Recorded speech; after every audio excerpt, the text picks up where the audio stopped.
Good morning, good afternoon, everyone. I would like to warmly welcome you all to this third webinar in the Global Agenda for Sustainable Livestock webinar series, organized within the framework of International Year of Rangelands and Pastoralists and the International Year of Women Farmers. My name is Engin Yılmaz. I am the Executive Director of Yolda Initiative and also a member of the Secretariat and Global Coordination Group of the Global Alliance for Rangelands and Pastoralists. It is truly a pleasure to moderate today's session. The International Year of Rangelands and Pastoralists aims to raise global awareness of the vital role rangelands and pastoralists play in fostering sustainable food systems, conserving and enhancing biocultural diversity, addressing land degradation, advancing climate action, contributing to economies, and also strengthening the socio-ecological resilience of hundreds of millions of people worldwide. Yet, as with many of the benefits provided by rangelands and pastoralists, their role in delivering safe, nutritious, sustainable, and equitable food systems remains far from adequately recognized, including in markets and consumer choices.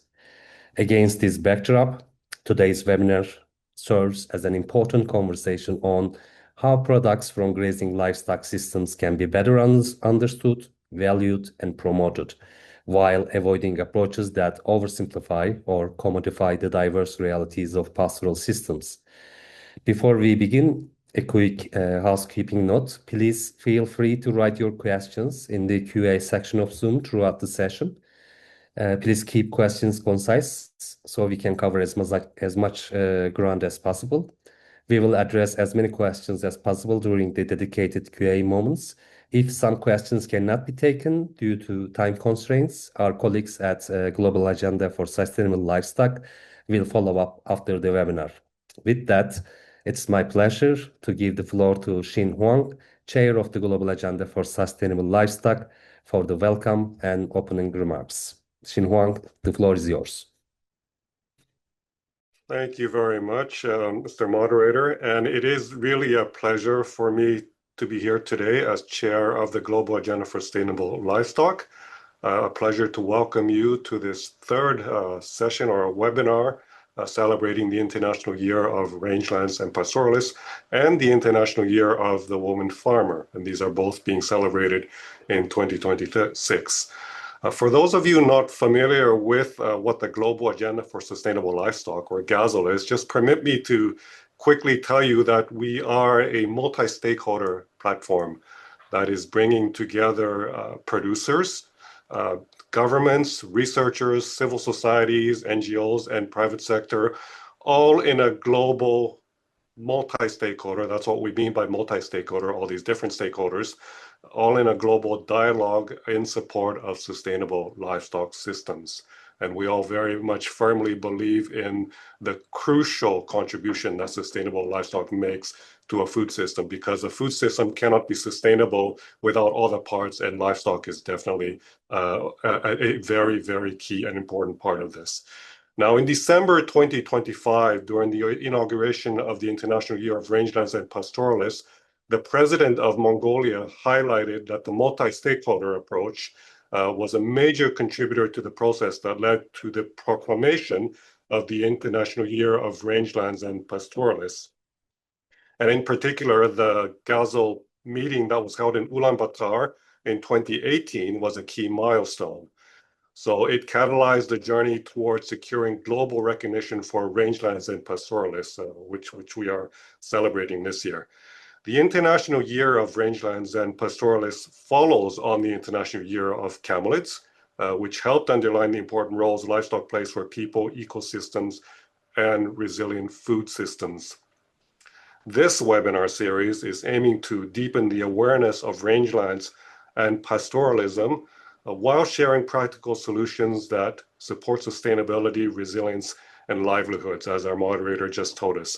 So we are building on the momentum of both the International Year of Rangelands and Pastoralists and the International Year of the Woman Farmer. So today, we will explore the contributions of grasslands and pastoral livestock systems to food quality, environmental sustainability, and livelihoods, and identify approaches for strengthening their recognition in consumer decision making, because explaining this to consumers is also an important aspect of this multi-stakeholder collaboration. So I'm really looking forward to your active engagement and an open exchange throughout this webinar series. And well, welcome, bienvenue, and thank you for your continued commitment to advancing sustainable livestock development. So I turn the floor back over to you, Mr. Moderator. Thank you very much, Mr. Shin Huang, for setting the scene so clearly. We now move to our first session, which focuses on why grassland and pastoral systems matter. I am pleased to welcome Anne Lowy from INRAE and Charlotte Dock from l'Institut de l'Élevage. The floor is yours. Thank you very much. Thank you for this invitation. This presentation, as you can see in the slide, was prepared with 5 other colleagues from 3 French structures, INRAE, Institut de l'Élevage, and Institut Agro, who collaborate on pastoral issues. And you can go to the next slide, please. If we want to quantify and qualify the importance of pastoralism at a global scale, we need first to define what we talk about. And indeed, the word pastoralism refers to a specific livestock farming activity, of course, often brought to the fore for its multiple dimensions, cultural, socio-ecological, socio-technical, or socio-economical ones. And the references to the pastoralists can encompass a diversity of views and include a diversity of modalities, like, for instance, agro-pastoral systems or silvopastoralism. And moreover, like it's underlined in FAO publication, and like it has been mentioned also in the introduction of this webinar, pastoralism is not simply a production system, but more broadly a livelihood and a land use system. However, here we propose to rest upon the definition proposed by the French Association for Pastoralists, considering that pastoralism encompasses all livestock activities that make use, through extensive grazing, of spontaneous forage resources from natural areas to provide all or parts of the animal's feed. So in the slide in the colored circle, you can see some of the features and notions that we identified as key when dealing with pastoral activities, like the key role of mobility, of course, that the importance of diversity, biodiversity, the dimension, the collective dimension, and the collective management, but as well the knowledge and know-how related to this activity. Next slide, thank you. Now that we have defined it, how to quantify or qualify the activity at a global scale. Indeed, the kind of produces for other kind of livestock farming systems that tend to control their livestock environment are not suitable when we talk about pastoral system. And moreover, as we have seen earlier, there is a diversity of possible definition of pastoral system and a diversity of taken by pastoral system, and the systems are strongly related to their environment with a strong socio-ecological dimension. These are some reasons why for research and development it is really relevant to develop works taking into account the local context of the different modalities of pastoralism that occurs worldwide, and that is to say, to develop place-sensitive approaches, but as well transdisciplinary approaches. Consequently, when we go from this local and context situated approaches to the global scale, it's a key challenge to integrate knowledge produced in diverse areas where pastoral activity are developed, and to produce and share data, references, knowledges at this global scale. And it's indeed one of the key challenges underlined by FAO as well, and the collection of data at this global scale is really key. However, next slide, thank you. However, we have here gathered a few global figures to show the importance of the activities from different sources, and we underline that it's an activity that concerns more than 2,000 million herders and their family worldwide, who depends on this activity for their livelihood. And as we are also going to talk about food product quality in this webinar, it also contributes to approximately 10% of global meat production. And we also in the slide reminds of the figures that are highlighted on the official website for the International Year, the official website of FAO, about the fact that pastoralists are present in more than 75 of the countries, 75% of the countries, and manage at least 25% of the world land, and that the rangeland covered half of the Earth's land surface. And it's also an important activities in terms of animal concern that are evaluated at about 1 billion animals worldwide. So now, from a more qualitative point of view, pastoralism has also an essential role as an activity that can be implemented in environment where agriculture can be difficult or even impossible to implement. However, some colleagues underlined that this contribution of pastoralism, this importance of the activity, might be underestimated. That's, for instance, the case. Here we report work from colleague Abderrahman Wan, who work about socio-economic aspect of pastoralism, and who underline the lack of awareness about key features of such system, and particularly about their multifunctional dimension that was already mentioned in the introduction, like, of course, animal products provider, role for food and nutritional safety, employment creation, biomass production, biodiversity maintaining, contribution to water cycle, etc. So this multifunctionality, the production of multiple goods and services, is really key for this activity. And to give a focus on that aspect on the French case, I will give the room to Anne-Charlotte Doques, who will illustrate the diversity of services provided by pastoralism in the case of France. Thank you for your attention.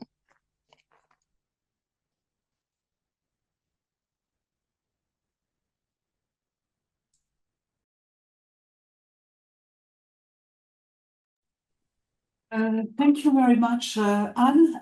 I think I can go on. Will you share my slides, or would you prefer that I share them?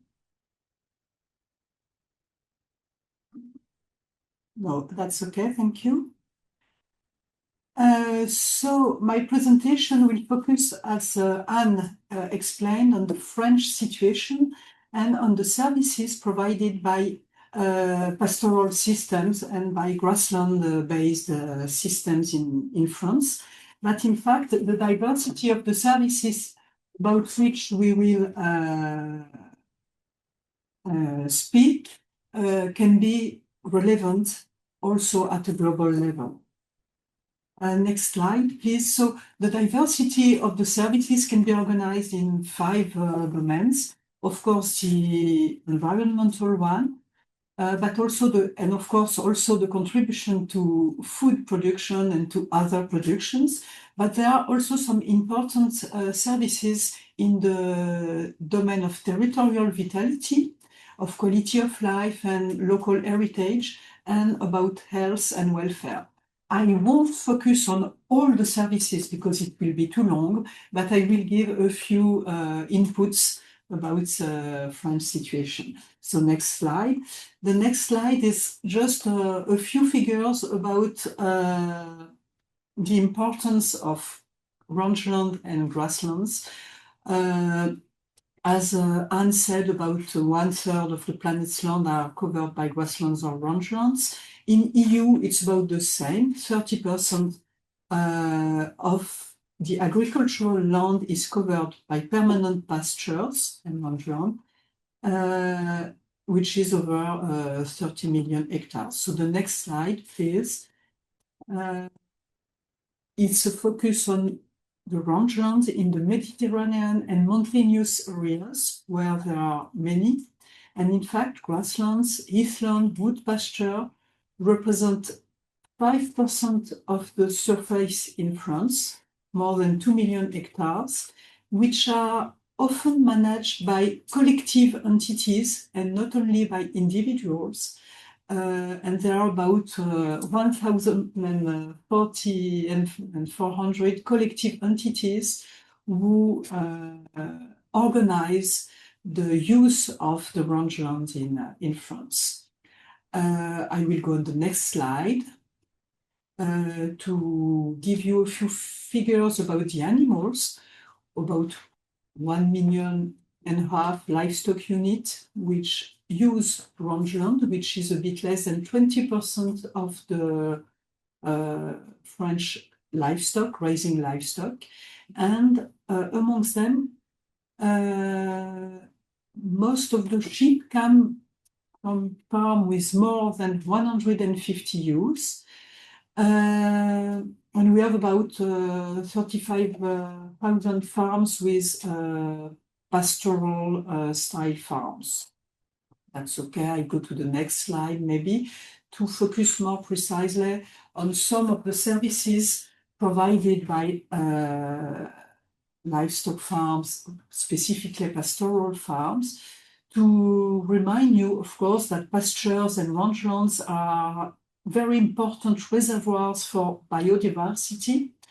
And about 60% of the French Natura 2000, which is a specific nature management system, EU nature management system, come from agro-pastoral habitats, which is very important. And in each permanent pasture, you find an average number of 32 different species and more than 100 species in highly diversified pastures, most of them being pastoral areas. Quite a wide part of the pastoral areas are structured in specific national parks which protect nature and protect pastoral activity. Next slide, maybe after biodiversity. We also want to focus on the fact that pasture land and rangeland are assets for the climate, because there is a lot of carbon that can be stored under pastures and under rangelands, even more than under a forest. And so the soil of the rangelands and pasture are extremely important for the climate. And it is possible with good practices to store even more carbon in the soil by permanent grazing, by using hedges, by diversifying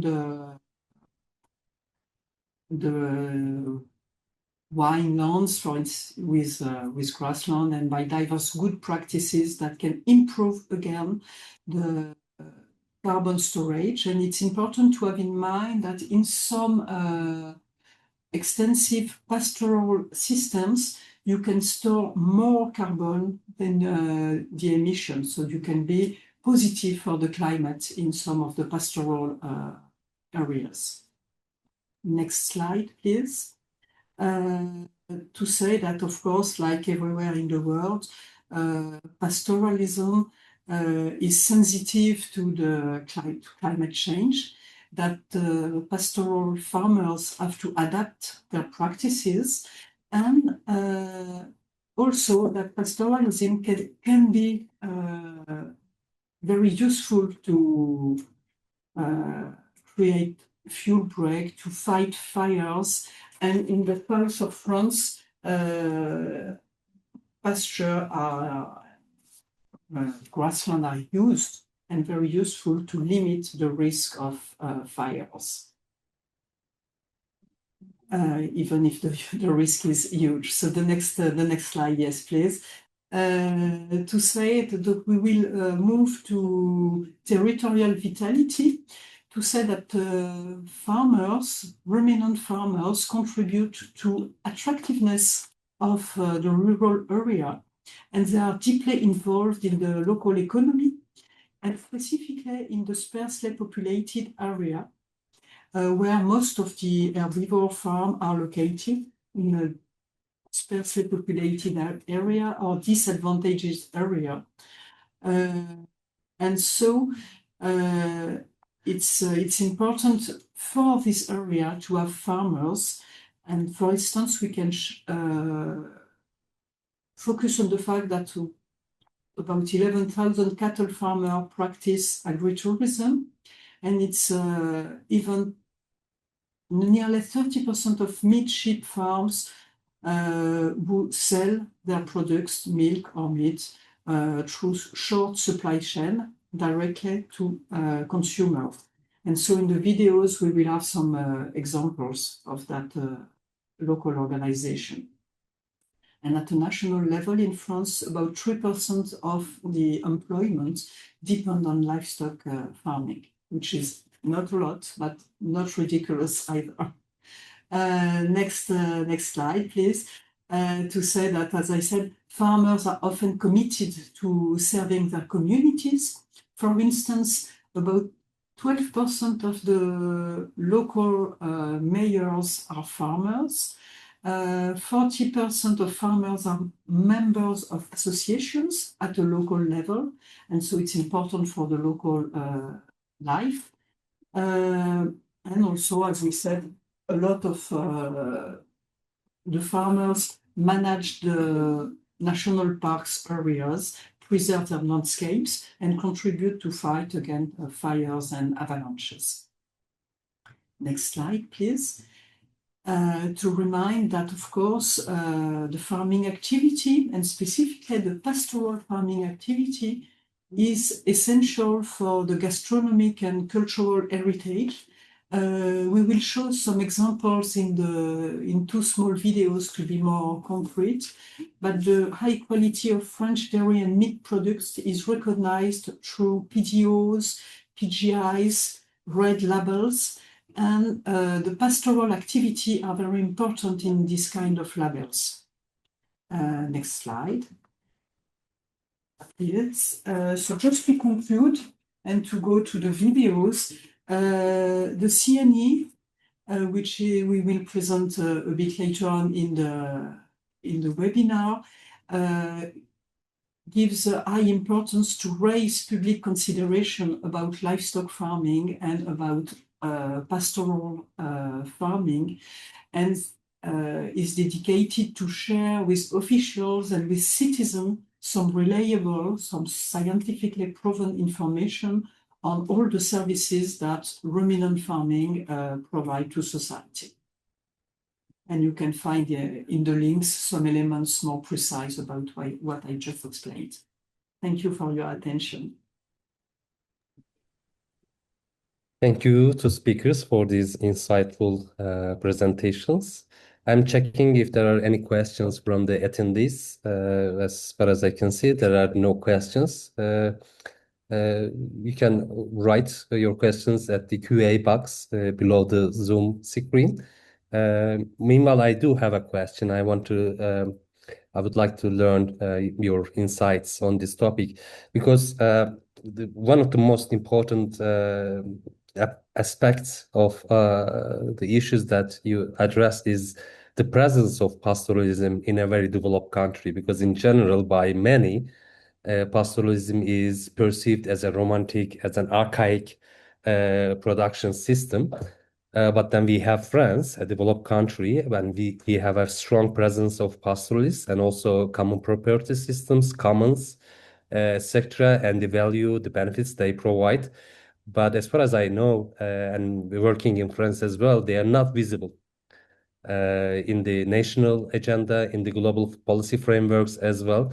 Pastoralists are mostly perceived as, in different parts of the world, in developing countries. But the pastoralists in developed countries like in France are not enoughly recognized, and then their rights are not enoughly secure. So what do you think about the visibility of pastoralists at national and global level? Well, maybe Anne or Emmanuel will elaborate on this, but in fact, I think they are not so visible when you speak about agriculture, about farming, about agricultural policies. But when you speak about territory, about protection of landscape, about biodiversity, or about quality products, you go on pastoralism, and you can see, and I think pastoralism is visible, but not when you speak only on economic aspects of agriculture. When you speak of the diversity of the services, here the pastoralism comes back and is important also in the agenda. And so you're right that it should be more visible because the services it provides are numerous, even if in developed countries like France or EU. Thank you, Anne-Charlotte. Oh, there's questions. Okay. I'm gonna pick one of them. There are a couple of questions.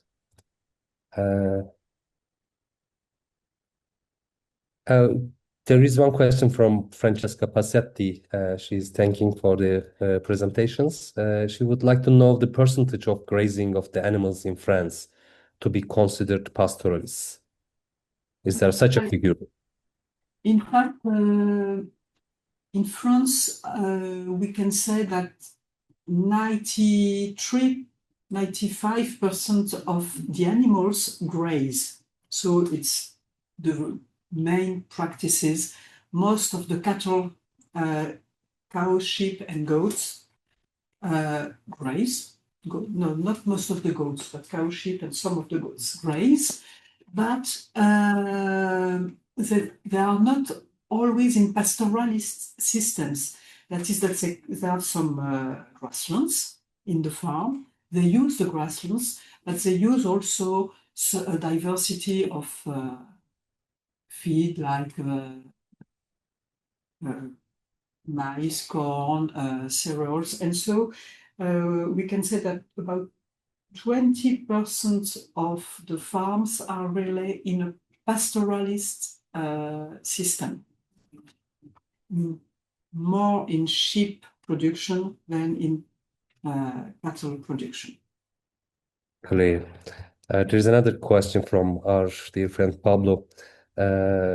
He says we have to remember that mobility is the key characteristic of pastoralists.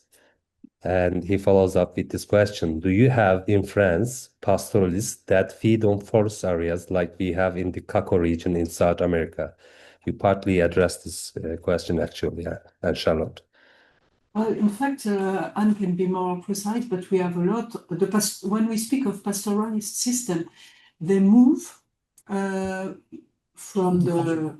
Sorry? Transhumance. The name is transhumance, yes. And they move from the flat areas to the mountains, flat areas in winter, mountains in summer.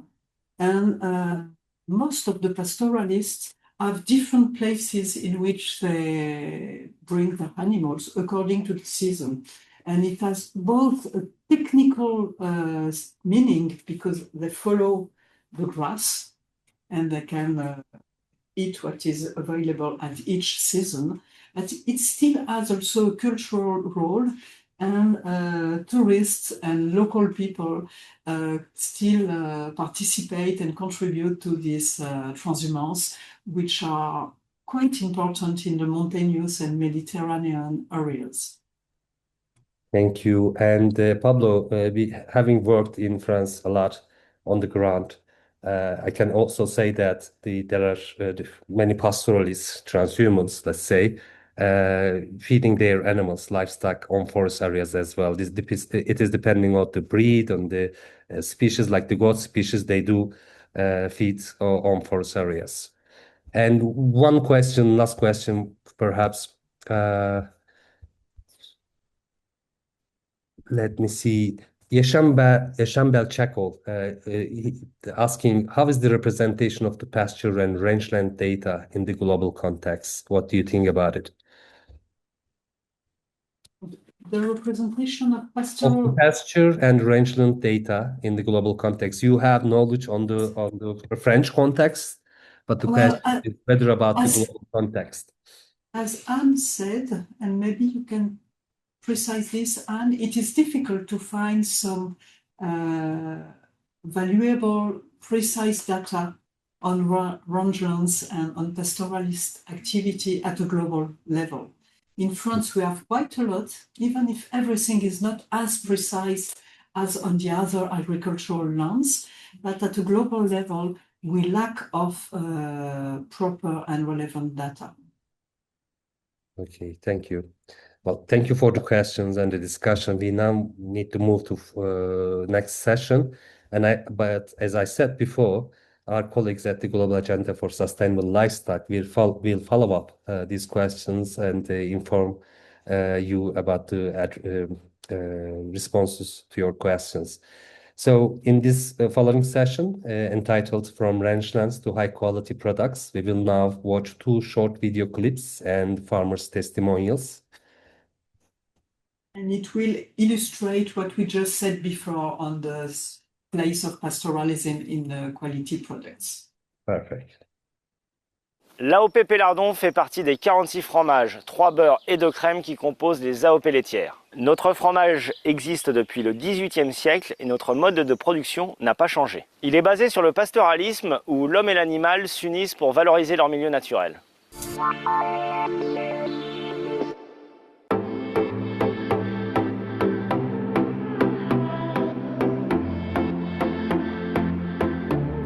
Le pastoralisme, c'est un mode d'élevage basé sur le pâturage des animaux dans leur milieu naturel. La zone géographique de l'AOP Pélardon est un territoire historiquement lié au pastoralisme. Ici, c'est une tradition multiséculaire. Dans les Cévennes, la terre est pauvre et le climat est très sec. Cela ne convient pas du tout ni aux cultures ni à l'élevage de vaches. Par contre, la végétation est particulièrement adaptée aux petits ruminants, donc aux chèvres. À travers le pastoralisme, nous valorisons ce milieu accidenté et peu fertile. Lorsque nous avons créé l'AOP Pélardon en 2000, notre pilier a vraiment été le pastoralisme. Lorsque nous avons délimité la zone géographique de notre AOP, nous avons privilégié les zones favorables à la sortie des animaux. Et notre cahier des charges stipule que les chèvres doivent pâturer un minimum de 210 jours par an en extérieur. Dans certaines exploitations, les chèvres pâturent dans les prés. Mais dans les fermes situées en zone plus montagneuse, nous pratiquons ce que nous appelons le parcours. Le parcours se rapproche en quelque sorte de la transhumance. On se déplace chaque jour dans la nature pendant 4 à 6 heures avec les chèvres et on change de zone en fonction des saisons. Cette pratique permet de préserver la ressource et contribue également à conserver des zones ouvertes, accessibles à l'homme et à son troupeau. Comme on dit chez nous, les chèvres, elles mangent à tous les étages. Elles se nourrissent d'herbes, de plantes aromatiques, de ronces, de lianes, de feuilles de chêne ou de châtaignier, ou encore de glands et même de châtaignes. Grâce à l'AOP Pélardon, le pastoralisme permet de maintenir une activité économique dans un milieu rural défavorisé comme le nôtre. Il garantit à nos chèvres une alimentation naturelle, saine et variée, qui confère à notre fromage une signature aromatique si singulière.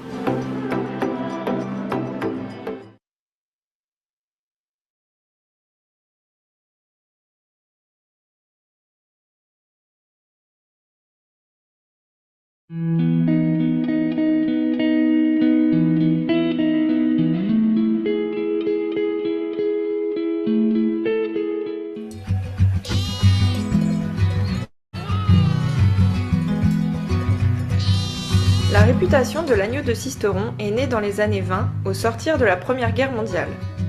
Son fondateur, Maurice Richaud, chevillard sisteronnais, perçut la qualité gustative exceptionnelle des agneaux de sa région.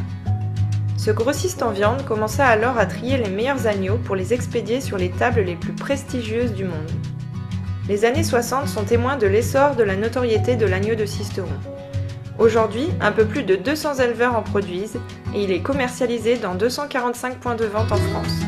L'agneau de Sisteron bénéficie du fameux label rouge et depuis 2007 d'une indication géographique protégée. Elle garantit l'origine de l'agneau qui doit être né, élevé et abattu en région Provence-Alpes-Côte d'Azur ou en Drôme provençal.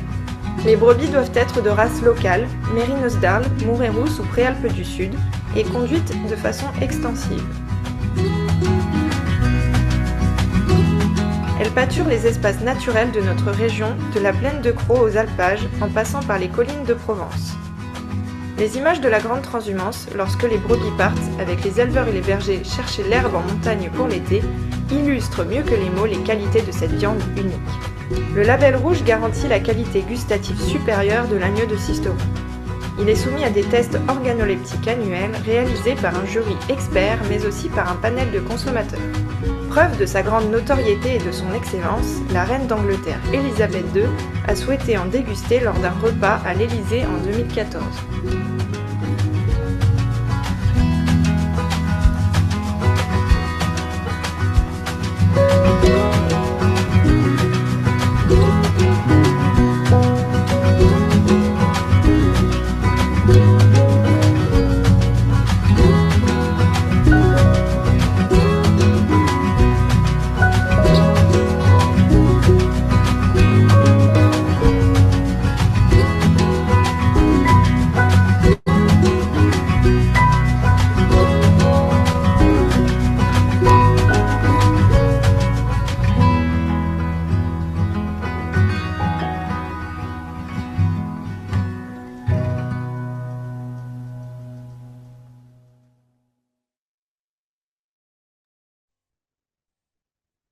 These nice videos were really powerful testimonials. We now turn to another country, to the case of Mongolian Kashmir. I am pleased to give the floor to Una Jones from the Sustainable Fiber Alliance. Una, I assume you are going to share your presentation yourself.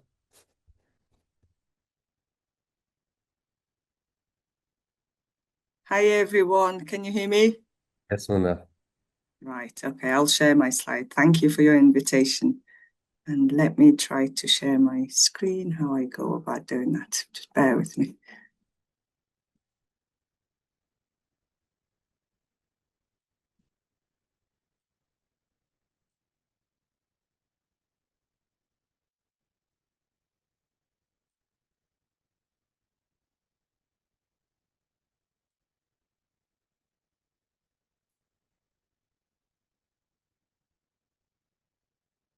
Can you see my screen, everyone?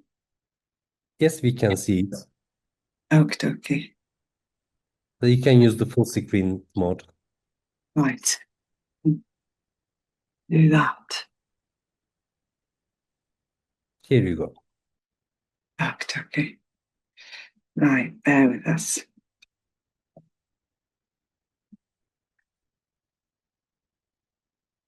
So, yeah, thank you so much. I'll give you a quick overview of Sustainable Fiber Alliance. And SFA has been, operating over the last 10 years or so. We've grown out from an idea to incredible charity supporting herders and communities and nomadic people in Mongolia. And we have also then, over the last 5 years or so, ventured out to Inner Mongolia in China. And really key part of SFA is a standard holding a multi-stakeholder organization. We are a global alliance of supply chain actors, so the herders, manufacturers, brands and retailers, industry experts, with a mission to ensure that long-term viability of the cashmere and the natural fiber sector. And in Mongolia, just to give you a context, cashmere is a really important commodity. It supports our herder communities, vast, 1/3 of our communities are herders and farmers, and 80-90% of the income, it depends on cashmere. And sustainability of the social, environmental, and our cultural society in existing in a nomadic way, it is hinged on the product and value that we can get for this fiber to sustain our communities. So SFA, how we can bring this change was that standard plays a key, really vital role in how we can create value, how we can communicate that value, how we can bring better capacity building in supporting in changing behavior of communities. And communities, that mean is not just herders, communities all across the supply chain working together in improvement practices for land degradation neutrality was really important. And I don't know, for some reason my slides are just jumping about. So you can see that we have got a standard that's supporting and working to minimise environmental impact, safeguarding herded livelihood and higher animal welfare practices on the ground. So in order to implement our work, we have a conceptual framework developed as part of our work, how we can localise and using traditional ecological knowledges and in line with world view of One Health.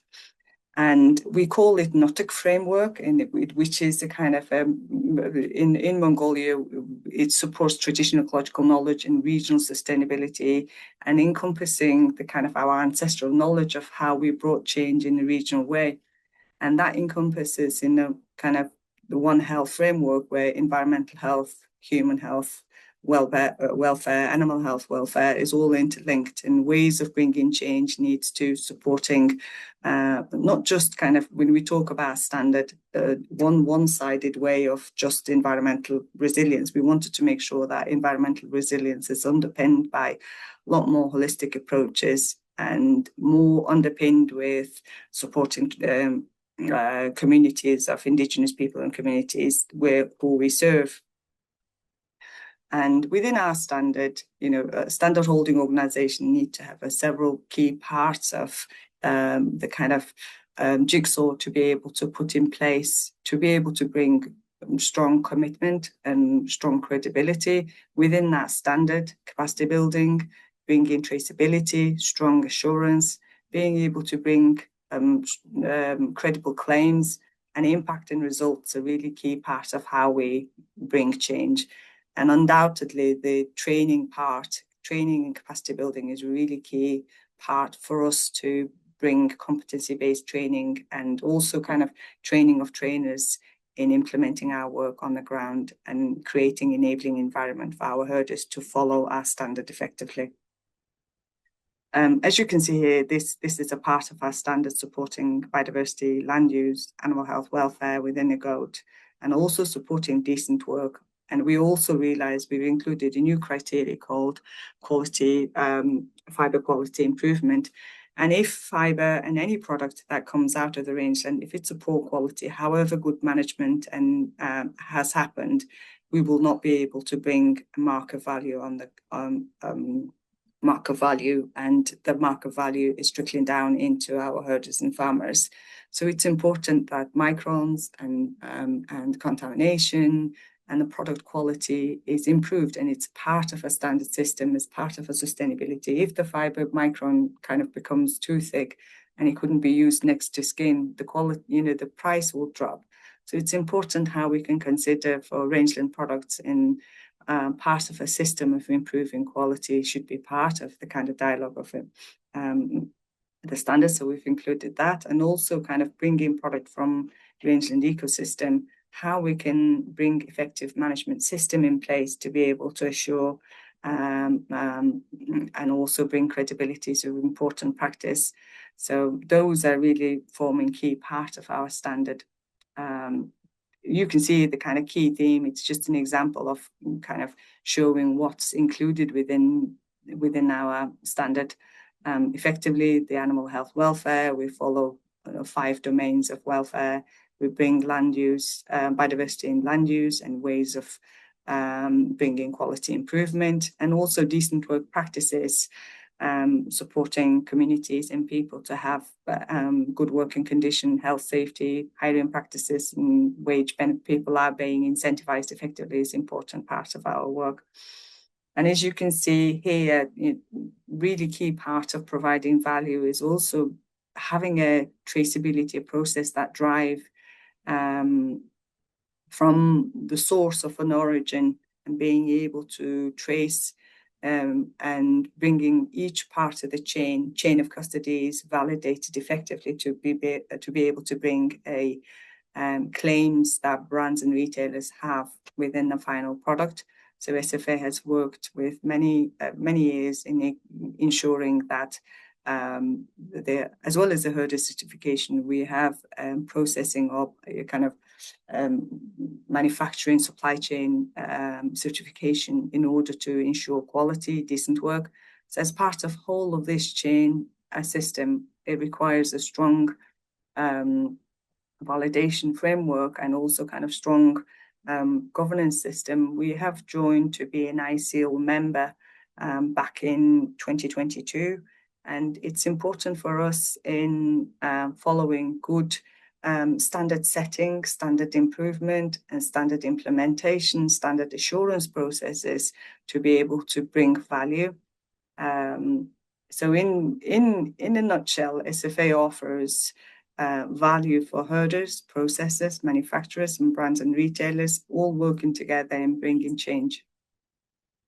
Oh, hang on a second. Sorry.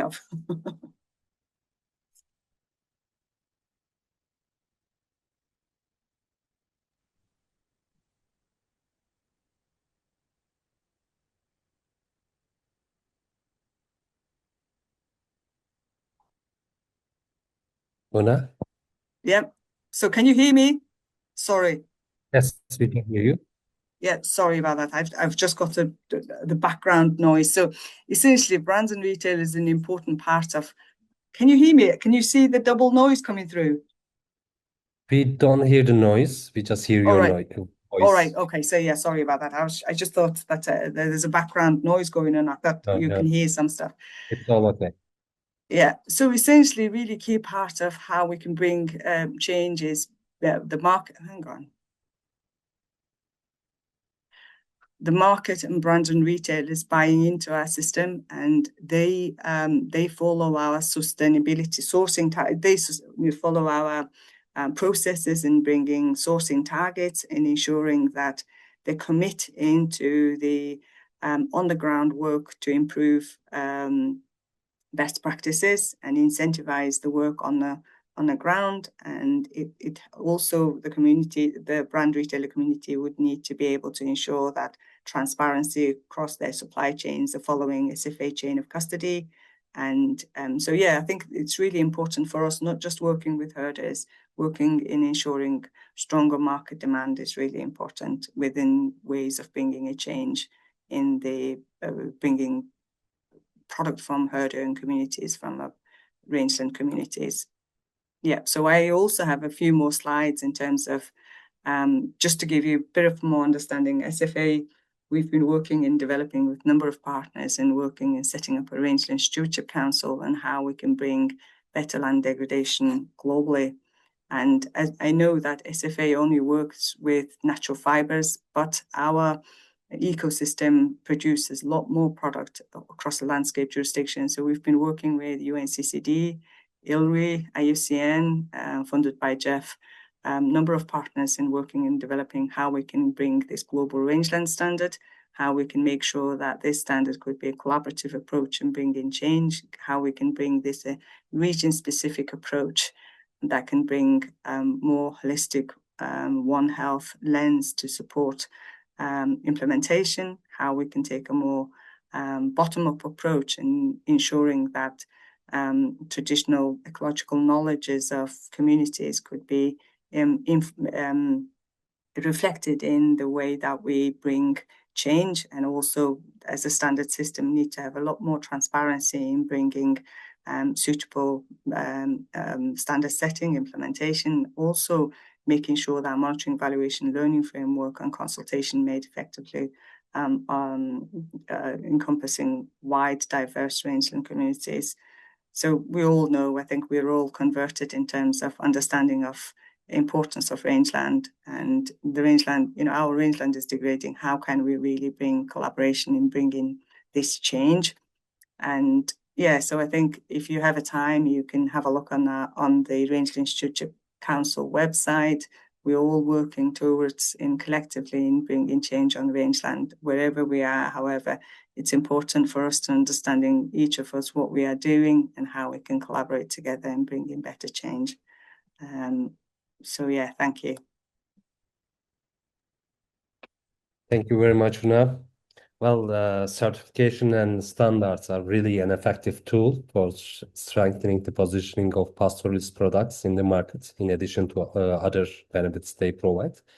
But it's also important to avoid oversimplifying or commodification of the diverse realities of pastoral systems. Once again, thanks a lot, Ona. We now move to FAO. Oh, by the way, there was a question if you can share the links of the videos that were displayed. Our colleagues at the Global Agenda for Sustainable Livestock will share the links hopefully next week with all the attendees to this webinar. We now move to the FAO, globally important agricultural heritage systems program, and a case from the subalpine pastures of Andorra. I am pleased to welcome Patricia Kilak from the Ministry of Environment, Agriculture and Livestock of Andorra. Patricia, floor is yours. Thank you. Thank you very much. Good morning, everyone. Thank you for the invitation. We are very honored to participate, particularly after Andorra was awarded the official diploma of the GASL recognition for its subalpine pastures system in late 2025, so it's very new. And the reason why, for example, today our director is not able to do this presentation is because he is currently traveling towards Luzenac, a little French city, just not in the French mountains, and to work on the Charte du Pastoralisme and to embody the spirit of the International Year of Rangelands and Pastoralists between France and Andorra, where transhumance and pastoralism is still alive. So this is why I am very happy to do this short presentation. So you can go towards the next slide. Okay, so I was asked to talk a little bit about the labels of Andorra and the GAS system of Andorra. And I need to do a little very short introduction for those who might not know Andorra well, because we're a microstate, we're a very small country, less than 500 square kilometers. And people have to understand the history of Andorra through millennials was the one of a very self-sufficient rural society that would be able to sustain a maximum of 4,000 to 5,000 inhabitants. And therefore, it was also due to the geographical and geological characteristics of the country, has limited the agricultural development, and the pastoralism and the livestock farming were truly the foundation of that rural society. That, of course, was shaking after the 1930s, where electricity arrived, and the conflicts, the Civil War in Spain, the Second World War in Europe changed. Definitely, it shaped completely that rural society, and between the 50s and the 80s, a profound modification of the society took place, and the rural society experienced a strong decline in favor of the services and tourism activity. Therefore, one thing important is that the extensive livestock model of Andorra is deeply linked to the historical identity of the country.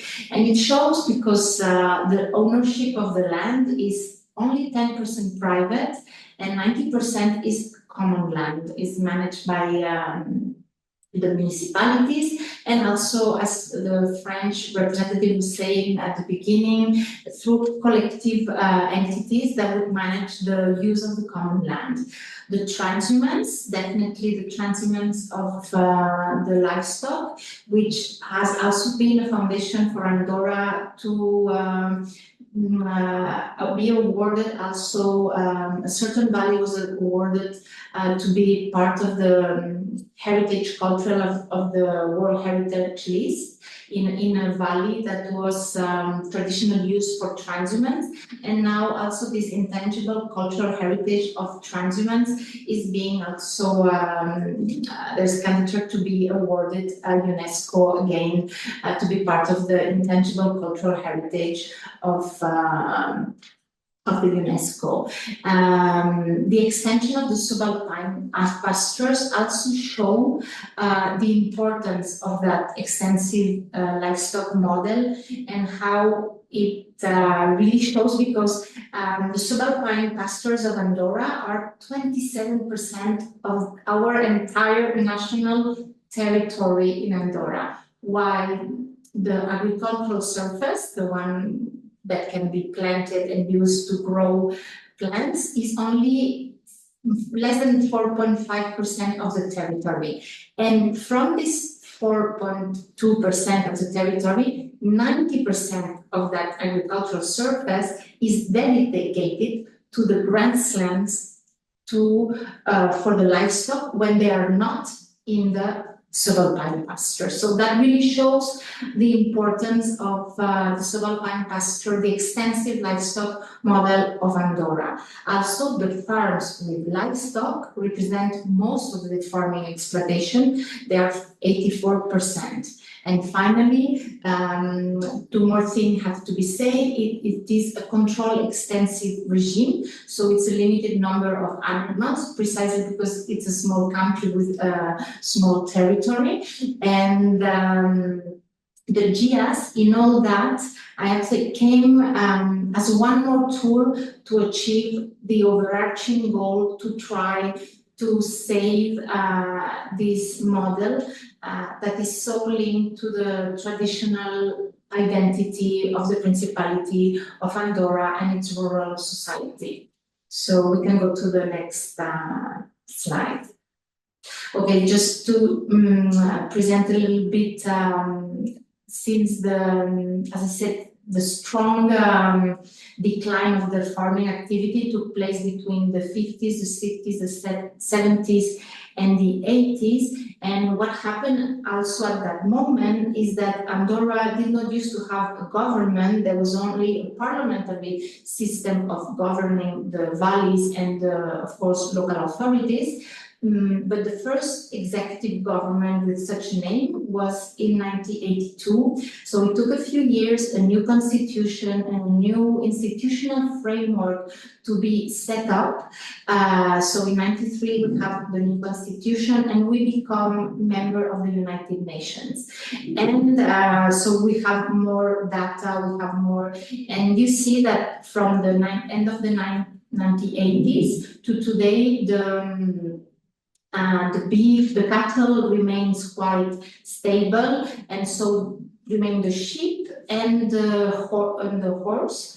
But we see a very, very strong decline of the sheep livestock in Andorra, and the little red part that you can see on at the end of the yellow line is the activity of the current Department of Agriculture to try to revive that part of the livestock farming in Andorra, particularly through transhumance.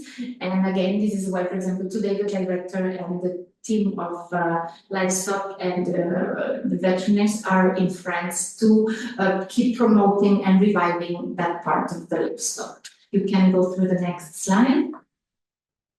And so, as I said, so the end of the 80s, there's the realization that the primary sector is in danger of completely disappearing. Very few, just maybe 10, 20, 30 farms were still living out of the rural activity of their primary agricultural activity. And there's taking of a conscious, there's a moment of awareness that something needs to be done. And with the institutional strengthening, the first thing that happening is that there was a creation of a semi-public company of the livestock farmers and herders and breeders Ramaders d'Andorra, where the government has parts in that society, but it is a private entity dedicated to help revive and really make this sector survive. And there's a lot of work that is being done in terms of policies and laws. And just mention just very few ones: the foundational law of agriculture and livestock from 2000 that introduced the first meat quality label, and that was a strategy that was decided commonly with the farmers and the government and the local. It was a little participatory process, and the first label of the quality meat of Andorra was issued, which is the first one that you see on the left. Then one more minute.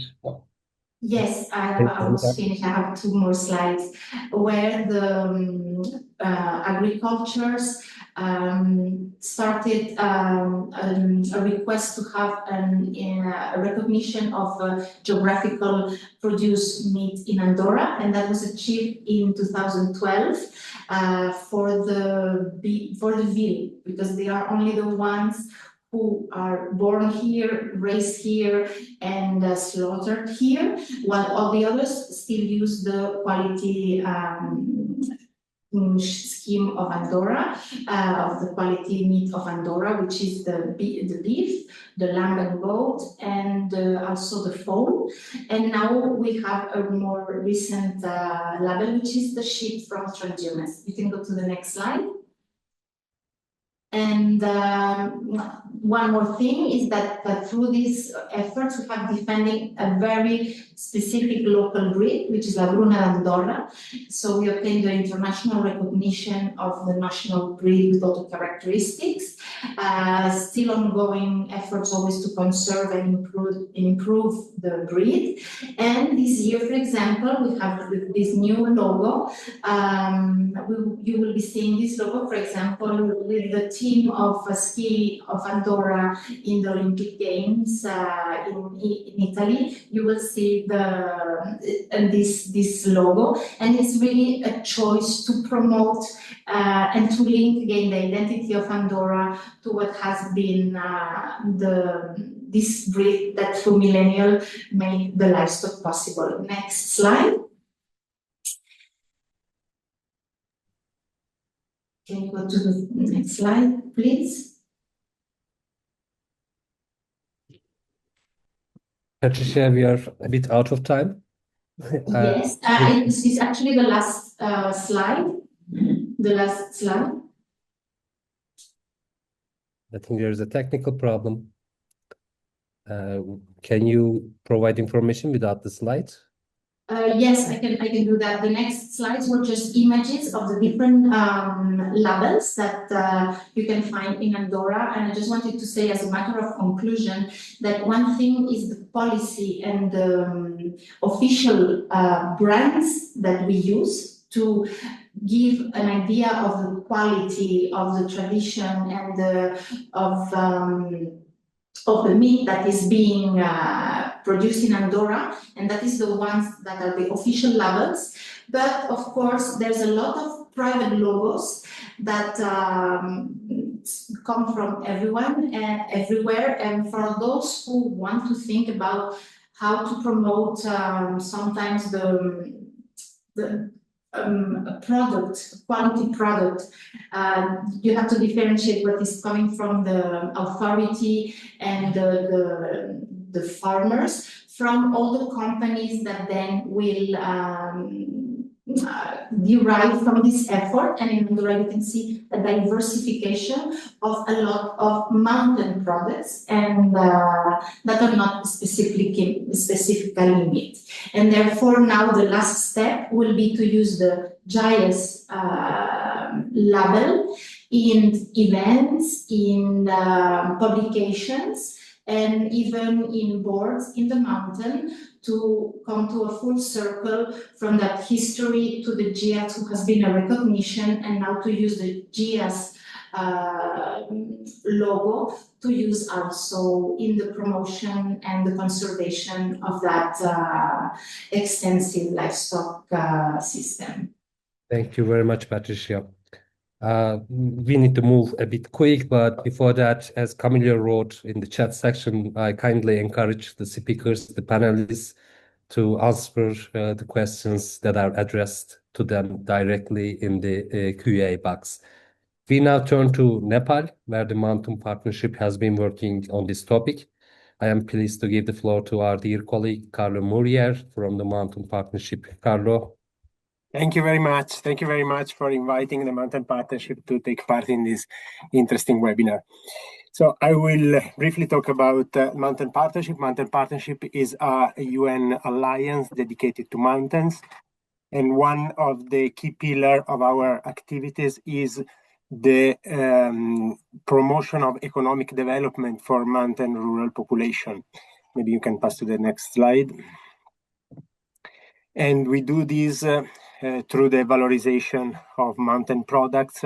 We have a program called Business Incubator and Accelerator, which aims to help small-scale enterprises or producer organizations to better add value to their raw materials, to better penetrate the market, to increase the profitability of their activities. But we also try to promote and facilitate access to credit for mountain rural populations.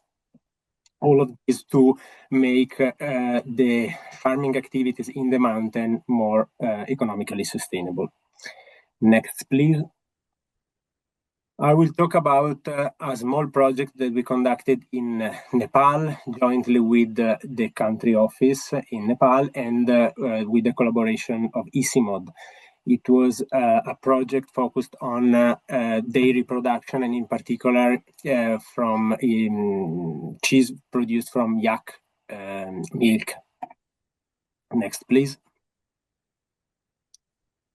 The first phase of this project was focused on in Falut, which is a small, very small village in Panchtar district, which is an area on the border between Sikkim, India, and Nepal, at about 3,500 meters above the sea level.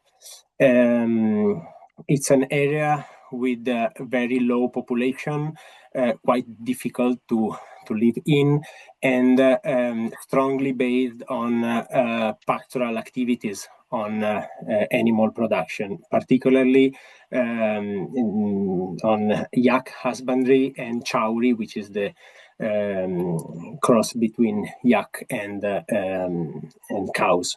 Next, please.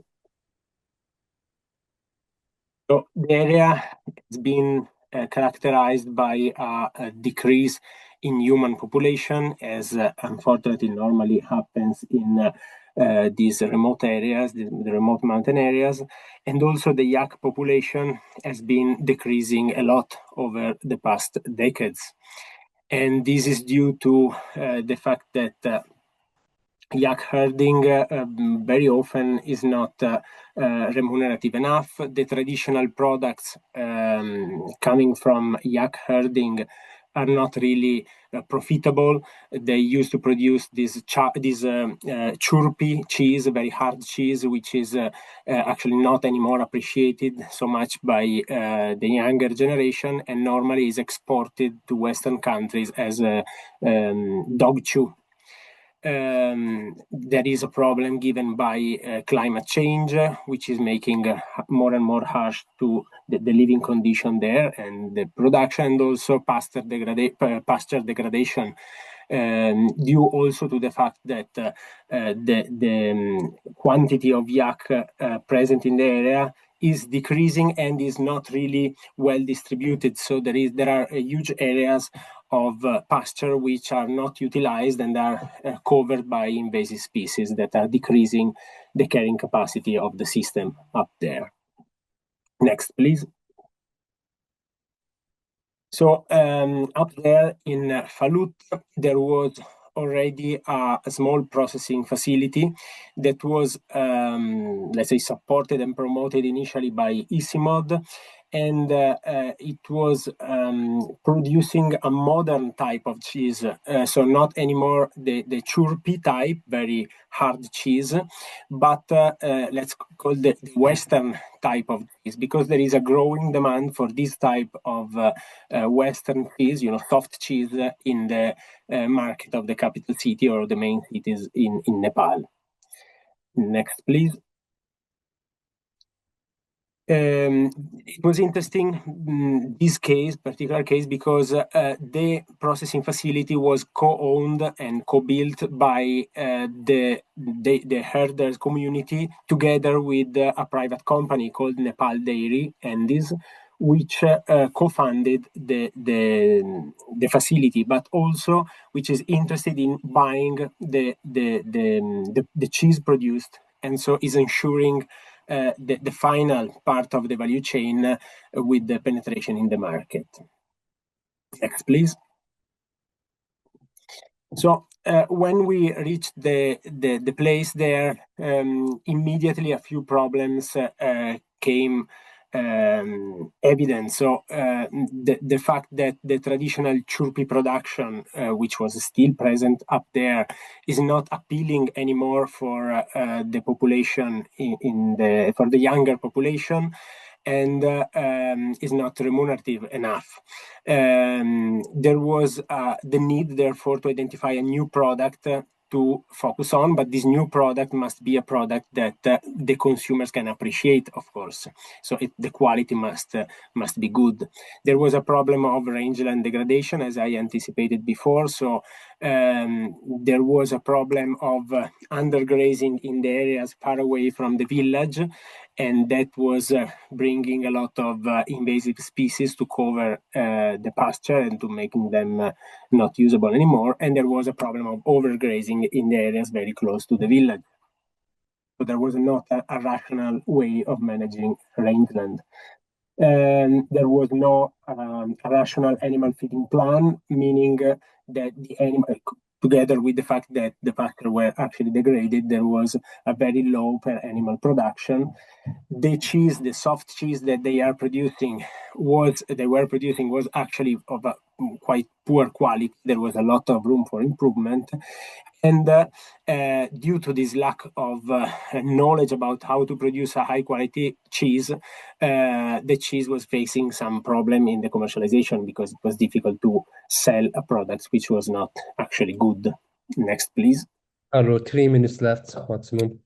Yeah, so we focused, as we said, on these problems: rangeland management together with some local university, animal nutrition to improve and increase the quantity of milk produced, improve cheese making techniques, bringing a cheese master from Italy, from an organization which is also a Mountain Partnership member. We provided funds to buy new tools for the dairy plant to make them up to the standard, the European standard, and we improved the commercial relation, helping the dialogue between the producer organization and the commercial company, Andes, which is also commercializing the product. Next, please. We actually obtained some results. It will take some time to be able to detect this, but we provided knowledge about and skills about how to properly manage rangeland. We established a fully operational yak cheese processing facility, providing new tools. We improved a lot the quality of the cheese and also the durability of the cheese, because the problem was that the cheese was spoiling very quickly, and that helped to create a reliable market linkage to sell their product. There was a reduction of milk wastage, but also cheese wastage, because a lot of the cheese was actually wasted because it was thrown. And we created a stronger cohesion among the people, the herders working in the facility, given the fact that the facility is actually working more effectively. Next, please. Okay, we can go to the final part, given the fact that the time is limited. Next, please. Okay, so that's the most important thing. We have decided to work in a very small village. So the impact for sure is limited because the number of herders involved was actually limited.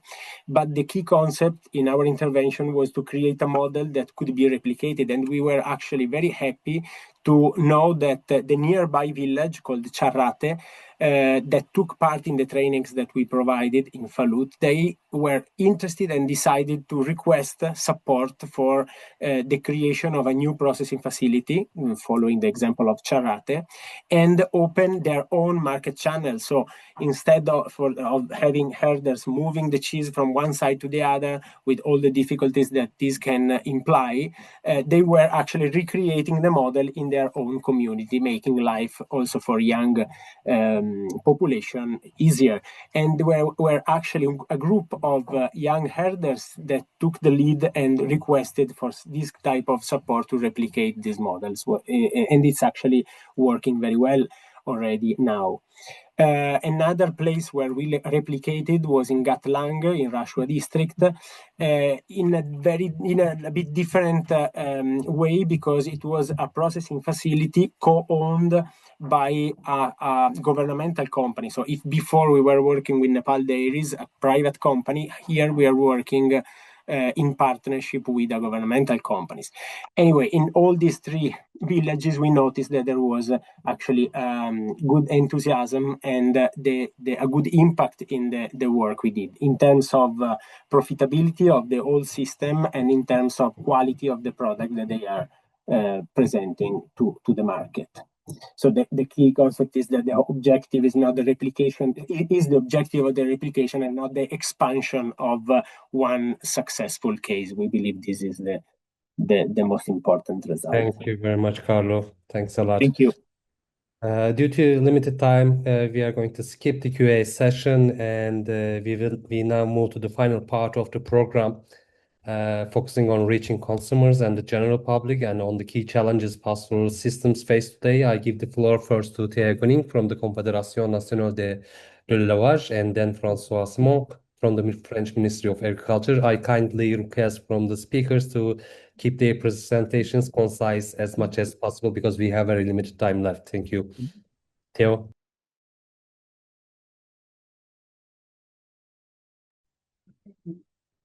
Hi, who is CNE? Is important at this part of this webinar to see how an organization can be efficient to speak about consumer and also citizens. So two little words about CNA.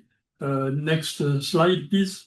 The CNA is a confederation of ruminant livestock farmers.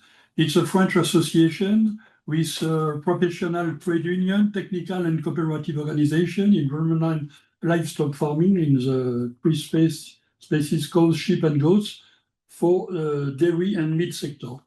Next slide, please. So CNA regroups 13 national federation, 4 federation of union for cattle, sheep and goat breeders in dairy and meat sectors. Also agricultural farmers cooperative and agricultural advice in France. And also a representative of technical bodies in genetic insemination and in system, in also other system. We are in link with a special link with IDEL. IDEL is a research institute in France for livestock. We have a special link with IDEL. We have also a special link with international chain represented in France with Interbev and for meat and Kniel for dairy. Next slide, please. The goal of CNA, the CNA defends a sustainable ruminant farming model and promote its positive aspect and ensure that attractiveness and generational renewal for new farmers in cattle, sheep, and goat farming. It's currently it's very important for us because we need a lot of new farmers in our system in France, and also we want to demonstrate that our livestock farms are something to be proud, because with debate in France and in developed countries, we have a lot of attacks in meat products, for example, and it is very important for us to defend the farmers and to be proud of the sustainable farming system in France and in the other country.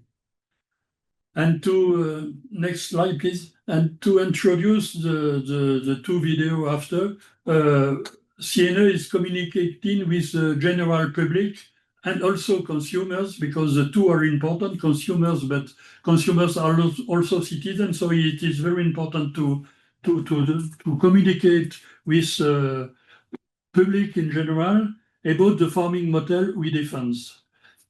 This involves a range of educational and informational tools as scientific and statistical fact sheets illustrating the harm caused by ruminant farming. Also, in the next event in Paris, children's book to explain livestock farming, and perhaps we hope inspire future farmers. And we have also produced this last year video in partnership with international organization and major TV channel in France, and also distributed on social media to reach the general public and dispel misconception about ruminant farming. One first video, okay.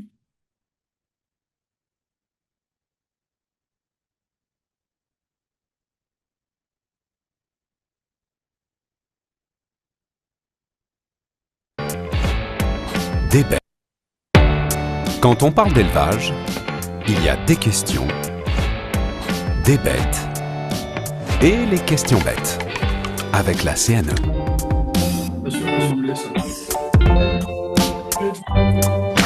L'élevage, c'est pas pour les femmes ?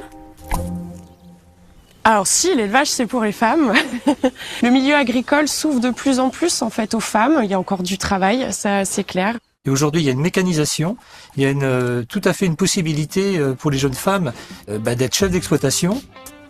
On est éleveur laitier livreur, ça veut dire qu'on livre à la laiterie. Qu'on le veuille ou non, physiologiquement, on est quand même moins forte que les hommes, et c'est comme ça, c'est pas grave, et ça ne nous empêche pas de travailler. On a fait des grosses modifications sur la ferme pour pouvoir me permettre d'être autonome sur toutes les tâches que je fais. Et si, bien sûr que si, le travail de la ferme et le travail de l'élevage, c'est adapté aux femmes, au contraire.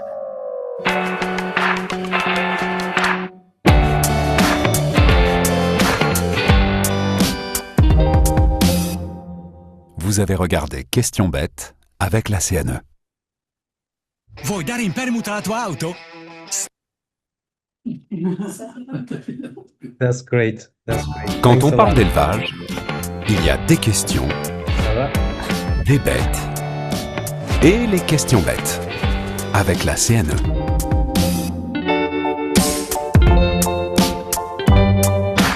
Les prairies, ça sert à quoi ? La prairie, c'est pas seulement juste de l'herbe, c'est un milieu vivant. C'est vraiment un lieu intéressant pour la biodiversité. C'est un lieu riche pour les animaux. Le pâturage est une activité naturelle pour la vache. Ça lui permet de s'alimenter avec une nourriture de qualité et équilibrée qui vont derrière nous aider en fromagerie à faire des fromages de qualité. Qui va apporter une richesse au lait, notamment en vitamines, en sels minéraux, en oméga 3. Sur ma ferme, j'ai une trentaine d'hectares de prairies. Elles resteront prairies jusqu'à la fin de ma carrière. Une plante, pour pousser, elle fait de la photosynthèse et c'est une méthode de piégeage de carbone dans le sol. Donc en utilisant des prairies, on a des stockages de carbone dans le sol et donc une réduction de l'empreinte environnementale.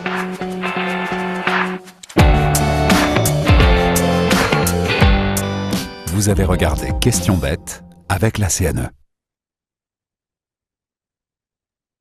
Thank you very much, Emmanuel, for the videos you. as well. Now I give the floor to François Simon from the French Ministry of Agriculture, Food and Food Sovereignty. François.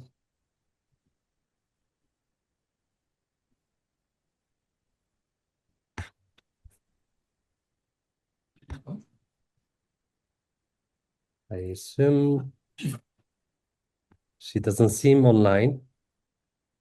Oh no, she's online. François? She's online, but we can't hear her. Votre micro. François? On ne vous entend. I am Hélène Amparzumian from the French Ministry. I think I'm going to deliver the message for Françoise because she's ill and she can't talk actually. We can't hear her. So if you don't mind, I will deliver the prepared speech as I am a deputy head of the globalization unit in the service of Françoise. So first of all, thank you for. Can you keep it concise? Sorry? Kindly, can I ask to keep it concise? Thank you very much. No problem. I would like to thank you for organizing this webinar, and thank you again for inviting us.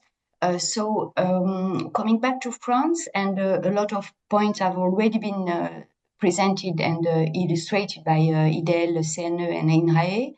But we would like to say that in France, as in many other countries, grassland and pastoral livestock system, to be short, I would say pastoralism, play a key role in many territories, in particular in our mountain areas.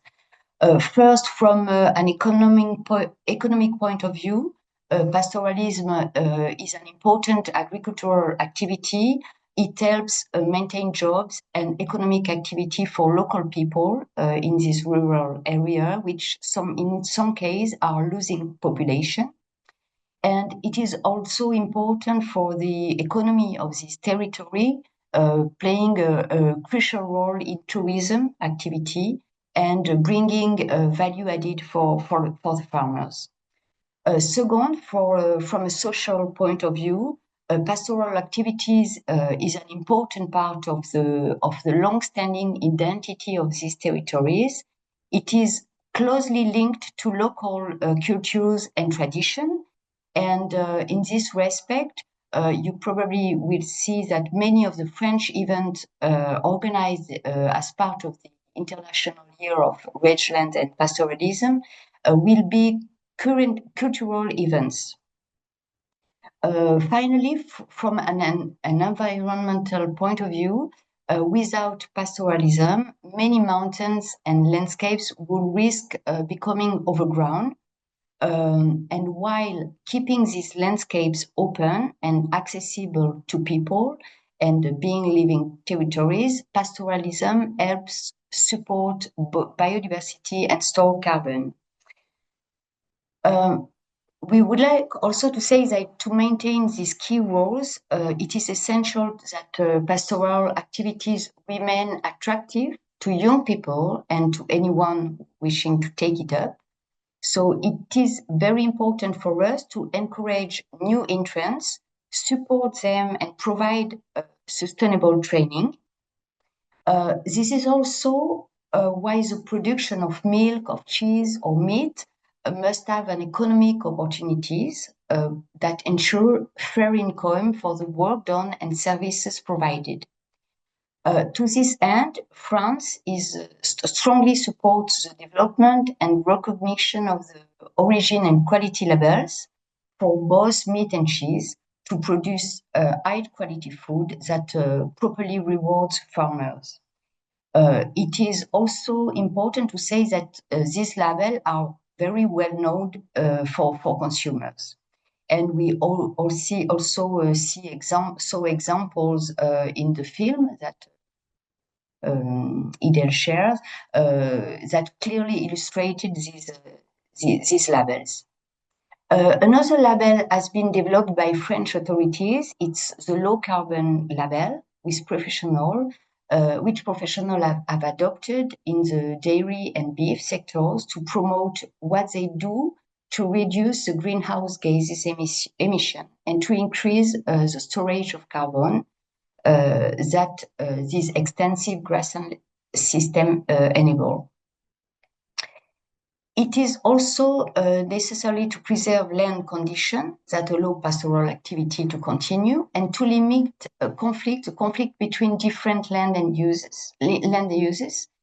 For example, we can say that in some mountains areas, there is competition for land, very strong competition, particularly with tourism and the development of second homes. Grassland and pastoral livestock system must continue to adapt due to the moving context. It is both a challenge and part of the solution to the impact of climate change in these territories. And for all these aspects and this element, France is strongly involved in developing the Global Action Plan for Sustainable Livestock, which is developed by FAO, and drawing in particular on the specific features of the European mixed crop livestock and grazing system. And for that, we rely on the GASL, which France has supported for several years to pass on this position within the FAO. So to finish, this is why for France it is important to promote such extensive grassland system, and that is why 6 years ago we promote awareness of such systems through an international year, and we are very delighted to celebrate it today. Thank you for your attention. Thank you very much, Helen. Thank you to both speakers. Before moving to closing remarks, I would like to once again thank all speakers and participants for this valuable conversation. As I said before, the questions that are not answered will be followed up by our colleagues at the GASL Secretariat. And now I am pleased to give the floor first to Emmanuel Cost from CNE, followed by Camillo de Camilis from the GASL Secretariat. Emmanuel, floor is yours. Thank you. Two words after this webinar. The first collective action is very important. It's not possible to do something with pastoralist product without a community. So it's very important to build a common system with other farmers. And the second is to have PGI or PGO to identify the product for the consumer, because consumer is far from the farm. So we need to have system, independent system to protect these products, these high quality products. And to finish, I want to say that in France and in other parts in the world, we are very interested by this year of pastoralists and rangeland, and we want to organize some event in France, and particularly we were very happy to have some people around us in Clermont-Ferrand in October 2026. So thank you. Thanks a lot to GASL, to FAO, and to the participants. Thanks. Thank you, Emmanuel. Camillo? Thank you. Engine, I hope you can hear me? Yes, we can hear you clearly. Okay. Yeah, I would like first to thank all the speakers today. It was really amazing to actually move from the grasslands of France and high quality products up to the feeling the warmth of the Kashmir from Mongolia, and up to the nice taste of the cheese in Nepal, and nice landscapes in Andorra. I mean, it was really a tour of the world. It was really amazing, and thanks all the partners and the governments that actually made this webinar today a success. This is part of a series, as it was mentioned. So the next ones, we still have some. So we foresee to have one on silvopastoral systems for sustainable livestock transformation, and one on the evidence of pastoralists and grazing livestock system and solutions to sustainable development. We have also an in-person GASL global multi-stakeholder meeting that is scheduled in Senegal. These are the dates, and the venue will be soon shared with you all. And we cannot see the dates. Yeah, the dates is now from 13th to 16th of April. We are making arrangements on the venue these days. And I would like to remind that basically this is a journey that's will take us to the big meeting in Senegal, where we all collect this input from our partners so that we can have a discussion on areas for action, also from a political perspective, but coming from the different stakeholders and the diversity of stakeholders that we have in GASL. And today we learned that it's so much engagement from research up to private sector, social movements. Can you use the full screen mode, because we don't see the slides. It is stuck on the first slide. Oh, sorry. Anyways, just to tell you that this is just a way to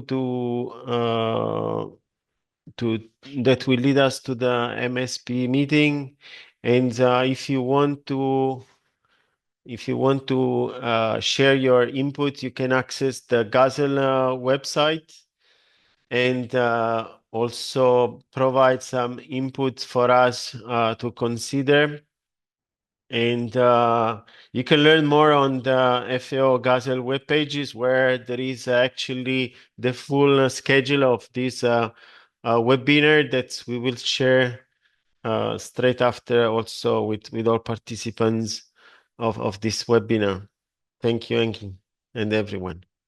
Thank you, Camelia, and thanks to all of you again, and looking forward to see you at the next episode of these crucial webinars. As I said before, our colleagues will follow up the questions and respond to you in the following weeks. Thank you very much and have a lovely day. À bientôt. Bye. Bye.